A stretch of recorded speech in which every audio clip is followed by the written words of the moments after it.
जय श्री राधे। पूज्य श्री सद्गुरुदेव भगवान के चरणों में प्रणाम। पूज्य मीराबाई जी का जीवन चरित्र। विरह की दारुण दशा।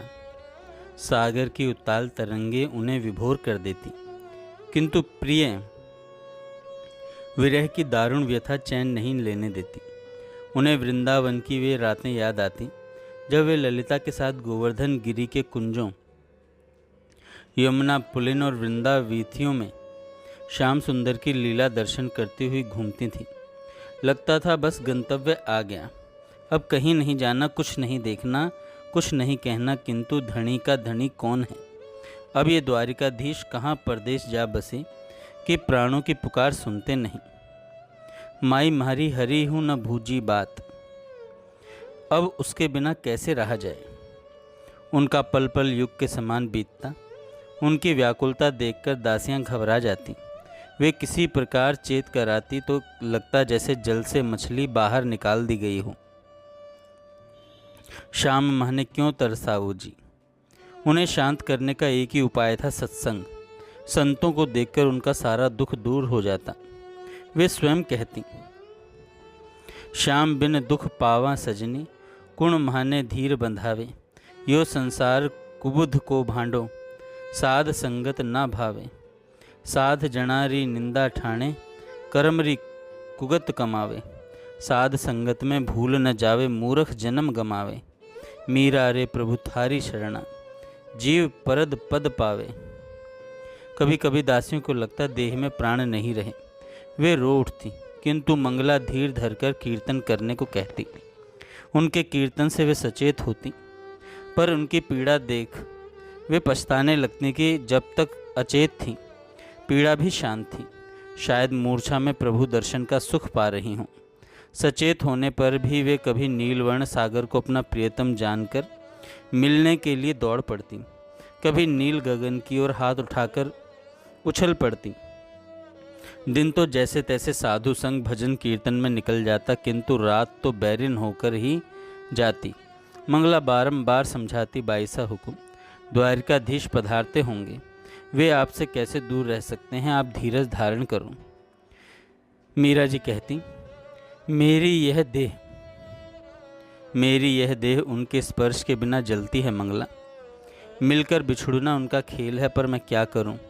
चाहती हूं कि वे जैसे जिस हाल में रखें, उनकी प्रसन्नता में प्रसन्न रहूं, किंतु यह देह ही तो बाधा है।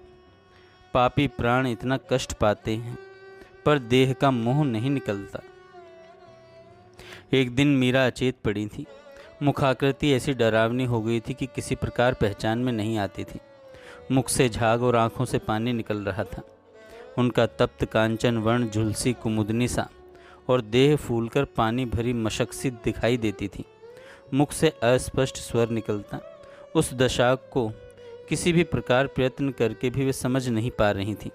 सब मिलकर रोते हुए प्रार्थना कर रही थी, हे द्वारिकानाथ, ऐसी स्वामिनी पाकर भी न तुम्हारी भक्ति कर पाई, न इनकी समुचित सेवा ही बन पड़ी।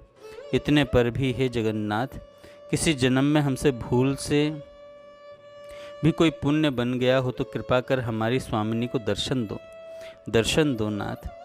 हमें भले जब तक धरती रहे नरक में डाल देना, पर इनकी यह दशा देखी नहीं जाती। हम असहनीय दुख पा रही हैं, क्या करें। वे फूट फूट कर रो पड़ी। उसी समय द्वार पर सुनाई दिया, अलख, हे भगवान, अब इस राजनगरी में कौन निगुनिया आ गया। कहते हुए शंकर उनका स्वागत करने उठा। तुम ठहरो, मैं जाती हूँ। चमेली उठकर गई। उसने देखा कि यह तो अलौकिक साधु है। सिंगी सेली मुद्रा भागवा वस्त्र धारण किए 16-17 वर्ष का सांवला सलोना किशोर। चमेली ठगी सी कुछ क्षण देखती रही, फिर प्रणाम करके खोए खोए स्वर में बोली, पधारें भगवान, आसन ग्रहण करें, आज्ञा करें, क्या सेवा करूं। देवी तुम्हारा मुख म्लान है, कोई विपत्ति हो तो कहो। सन्यासी ने कहा, आप प्रसाद ग्रहण करेंगे कि अपने हाथ से बनाकर पाएंगे, सो बताएं। हमारी विपत्ति असीम है और जगदीश के अतिरिक्त उसे कोई नहीं मिटा सकता। चमेली ने उदासीन स्वर में कहा, कहाँ है, कैसी है वह विपत्ति। तनिक देखूं। सन्यासी उठ खड़े हुए, आप बालक हैं महाराज, आपके बस का रोग नहीं है वह। चमेली के स्वर में हल्की झुंझलाहट थी। तभी मंगला बाहरी कक्ष से आई और एकटक सन्यासी को देखने लगी। ऐसा क्या कोई नियम है कि सन्यासी को वृद्ध ही होना चाहिए, अथवा यह कि ज्ञान बूढ़ों की बापोती है? नहीं प्रभु, ऐसा आशय नहीं था। मंगला एकदम बोली, हमारी स्वामिनी बीमार है और हम सब उनके जीवन से निराश हैं। मन व्यथित होने से किम कर्तव्य विमूढ़ हो रही हैं। कोई अविनय अपराध हुआ हो तो दुखिया अबला जानकर क्षमा प्रदान करने की कृपा करें और सेवा की आज्ञा प्रदान करके हम आशाहीनों को कृतार्थ करें। तुम्हारे दुख का कारण तुम्हारी स्वामिनी का रोग है। मैं केवल उन रुग्णा को देखना चाहता हूँ। जिस घर से मैं भिक्षा लूँ उस घर के लोग दुखित व्यथित हों, यह मैं सह नहीं पाता। मेरी स्वामिनी को साधारण रोग नहीं है भगवान, उन्हें भगवद विरह का रोग है, जिसे स्वयं जगदीश्वर ही शांत कर सकते हैं। मंगला ने हाथ जोड़कर कहा, एक बार देखना चाहता हूँ, यदि मेरी शक्ति की परिधि में हुआ। सन्यासी ने वाक्य अधूरा छोड़ दिया। पधारें प्रभु। मंगला ने चमेली किशन शंकर को द्वार से हटने का संकेत किया। योगी ने भीतर प्रवेश किया। मीरा को देखकर वह मुस्कुराया और बैठकर सिर पर हाथ रखकर कुछ बड़बड़ाया। आश्चर्य से सबने देखा। मीरा की फूली हुई देह सामान्य होने लगी। उनका श्याम रंग स्वाभाविकता की ओर बढ़ने लगा। उनकी बंद पलकों के नीचे नेत्रों में थोड़ी हलचल हुई। जोगी ने दूसरे हाथ से झोली से वस्त्र निकाल उनका मुख फेन पोंछा और होठों में वैसे ही बुदबुदाता रहा।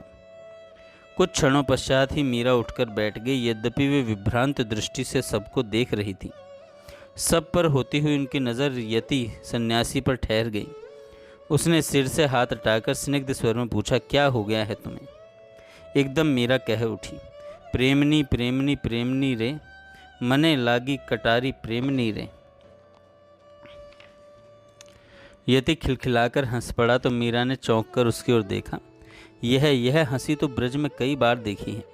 उनके मुख से अनायास निकला, श्याम सुंदर। साधु फिर हंसा, नहीं रमता जोगी। अब की मीरा भी हंस दी। अन्य के लिए मेरे तो श्याम। नहीं, जोगी ने बाधा देते हुए कहा, जैसा भेष वैसी बात। किंतु देवी, आपने पहचाना नहीं मुझे। केवल मेरी सूरत आपके स्वामी से मिलती है, मैं वह हूँ नहीं। मीरा ने आंखों में आंसू भरकर गाया, मुखड़ानी माया लागी रे मोहन प्यारा। मुखड़ानी माया, वही माया सर्वश्रेष्ठ है देवी, और सचमुच ही बड़भागी हैं आप। जोगी बोला, आपकी व्याकुलता ने प्रभु को व्यथित कर दिया है। वे आपसे मिलने को वैसे ही व्याकुल हैं जैसे आप व्याकुल हो रही हैं। वे सर्वेश्वर दयाधाम अपने जनों की पीड़ा सह नहीं पाते। यति की आंखें भर आई। आप कौन हैं मेरे उपकारी? मीरा ने चकित दुखित प्रसन्न स्वर में पूछा। उनका निजी सेवक प्रभु ने संदेश पठाया है। क्या कहा? मेरे स्वामी ने क्या फरमाया है? मेरे लिए कोई आदेश? वे रोने लगी। क्या कहूँ भाई, मुझ अभागिन से उनकी आज्ञा का पालन पूरी तरह नहीं हो सका। मैं उनके वियोग प्रसन्न मन से नहीं झेल सकी। मुझे कहो, क्या आदेश है प्रियतम का? वे यदि न आना चाहें, आने में कोई कष्ट हो, बाधा हो तो कभी ना आए। मैं ऐसे ही जीवन के दिन पूरे कर लूँगी। जीवन होता ही कितना है। आप पहले स्नान कर प्रसाद पालें। उसने अपने पीछे खड़े सेवक वर्ग की ओर देखा। ये सब भी न जाने कब से उपासे हैं। मीरा एकदम से उठने लगी तो केसर और मंगला ने दोनों ओर से हाथ थाम लिया। चमेली शीघ्रतापूर्वक रसोई में चली गई और किशन यति की सेवा में लगा। भोजन विश्राम के पश्चात मीरा ने यति के चरणों में प्रणाम किया। देव, आप जो भी हैं, आपने मुझे सांत्वना प्रदान की है। मेरे पति का संदेश लेकर पधारे हैं, अतः मेरे पूज्य हैं। यद्यपि मेरे प्राण प्रिय का संदेश सुनने को आकुल है, फिर भी कोई सेवा स्वीकार करने की कृपा करें तो सेविका कृतार्थ होगी। सेवक की क्या सेवा देवी? स्वामी की प्रसन्नता ही उसका वित्त है और सेवा ही व्यसन। आपकी कोई इच्छा हो तो पूर्ण करके मैं स्वयं को बड़भागी अनुभव करूँगा। अंधे को क्या चाहिए भगवान? 2 आँखें और चातक। क्या चाहे? 2 बूंद स्वाति जल। मेरे आराध्य की चर्चा करके हृदय को शीतलता प्रदान करें। क्या प्रभु कभी सेविका को भी स्मरण करते हैं? कभी दर्शन देकर कृतार्थ करने की चर्चा करते हैं? आप तो उनके अंतरंग सेवक जान पड़ते हैं, अतः आपको ज्ञात अवश्य होगा उनको कैसे प्रसन्नता प्राप्त होगी, उन्हें क्या रुचता है, कैसे जन उन्हें प्रिय हैं। उनका स्वरूप, आभूषण, वस्त्र, उनकी क्रियाएं, उनके सखा, उनके सेवक, उनकी पनहिया, उनका हंसना बोलना, स्नान भोजन, क्या कहूँ। उनसे संबंधित प्रत्येक चर्चा मुझे मधुर पेशी लगती है कि जिससे कभी पेट ना भरे, यह पिपासा कभी शांत नहीं होती। कृपा कर आप उनकी बात सुनाएं। देवी, आपका नाम लेकर मेरे स्वामी एकांत में विवल हो जाते हैं। उनके वे कमल पत्र से सुंदर नयन भर आते हैं। कभी कभी उनसे मुक्ता भी ढुलक पड़ती है। केवल लोक कल्याण के लिए आपको परस्पर वियोग सहना पड़ रहा है। मैं तो कोई लोक कल्याण नहीं करती योगीराज, मुझे तो अपनी ही व्यथा से अवकाश नहीं। औरों का भला मैं क्या कर पाऊंगी। आपकी इस देह से भाव परमाणु विकीर्ण होते हैं, वे ही कल्याण करते हैं जो आपके पास आते हैं, आपका दर्शन करते हैं, सेवा करते हैं, संभाषण करते हैं। उन सबका कल्याण निश्चित है। आप जिस स्थान का स्पर्श करती हैं, जहाँ थोड़ी देर के लिए भी निवास किया हो, वह स्थान इतना पवित्र हो जाता है कि इसके स्पर्श मात्र से ही लोगों में भगवत स्मृति जागृत हो जाएगी। क्या कोई ऐसा दिन होगा भगवान की प्रभु मुझे दर्शन देने पधारेंगे। मैं अपने विवाह के समय का वह रूप भूल नहीं पाती। उसके बाद तो केवल एक बार दर्शन पा सकी। सारी आयु रोते कलपते बीत गई महाराज। श्याम बिना महासु रहे न जाए, तन मन जीवन प्रीतम वारों बारे रूप लुभाए। क्या कहूँ देवी, आपको देखकर ही स्वामी की आकुलता समझ में आती है। आप उनके हृदय में विराजते हैं, चिंता त्याग दें। प्रभु आपको अपनाने शीघ्र ही पधारेंगे और फिर कभी उनसे वियोग नहीं होगा। मुझे यही संदेश देकर भेजा है। योगी राज ने मीरा को सांत्वना दी। जय श्री राधे। आगे हम कल सुनेंगे।